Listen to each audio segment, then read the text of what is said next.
আওয়ামী শাসনামলে আয়নাঘর খ্যাত ডিজিএফআই এর জয়েন্ট ইন্টারোগেশন সেলে গুম নির্যাতনের মামলায় শেখ হাসিনা ও সেনা কর্মকর্তা সহ ১৩ জনের বিরুদ্ধে সাক্ষ্য গ্রহণ আজ। বিচারপতি গোলাম মর্তুজা মজুমদারের নেতৃত্বাধীন আন্তর্জাতিক অপরাধ ট্রাইব্যুনাল ১-এ হবে এই বিচারিক কার্যক্রম। অন্যদিকে ট্রাইব্যুনাল ২-এর জুলাইয়ের মানবতাবিরোধী অপরাধ মামলায় ওবায়দুল কাদের সহ আওয়ামী লীগ ও দলটির অঙ্গ সংগঠনের শীর্ষ ৭ নেতার বিরুদ্ধে সাক্ষ্য নেওয়া হবে।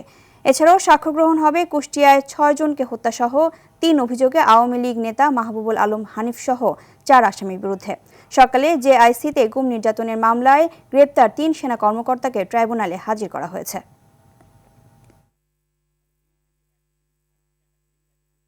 দর্শক, ট্রাইব্যুনাল থেকে সরাসরি যুক্ত হচ্ছেন সহকর্মী জিএম মাহমুদ। মাহমুদ, আজকের কর্মসূচিতে থাকা মামলাগুলোর সর্বশেষ খবর আমাদের জানাবেন।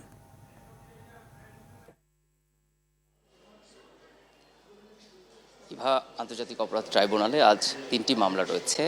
এটি পূর্ব নির্ধারিত ট্রাইব্যুনাল ১-এ ১টি এবং ট্রাইব্যুনাল ২-এ ২টি মামলা। দুটো ট্রাইব্যুনালের বিচার কাজই আনুষ্ঠানিকভাবে শুরু হয়েছে।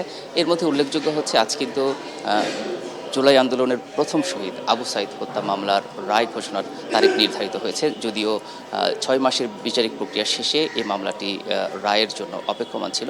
আজ আন্তর্জাতিক অপরাধ ট্রাইব্যুনাল ২ মামলাটির রায় ঘোষণার তারিখ নির্ধারিত হয়েছে। আগামী ৯ তারিখ এই মামলার রায় ঘোষণা করা হবে।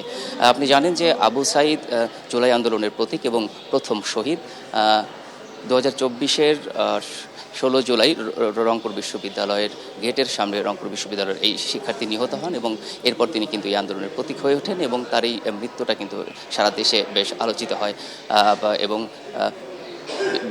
বিশ্ব বিবেককেও নাড়া দেয়। কিন্তু সেই প্রেক্ষাপটে এই মামলাটি এই ট্রাইব্যুনালে বিচারাধীন ছিল। তো আজ রায় ঘোষণার তারিখ নির্ধারিত হয়েছে। এই মামলাটি নিয়ে কিন্তু দুই পক্ষই অর্থাৎ আসামি পক্ষ এবং প্রসিকিউশন পক্ষ পাল্টাপাল্টি বক্তব্য দিয়েছেন। আগামী ৯ তারিখ বোঝা যাবে আসলে আদালত এই মামলার রায় আসামিদের কী সাজা দেয়। তো আপাতত আমার কাছে আন্তর্জাতিক অপরাধ ট্রাইব্যুনাল থেকে এই ছিল সর্বশেষ তথ্য। ইভা,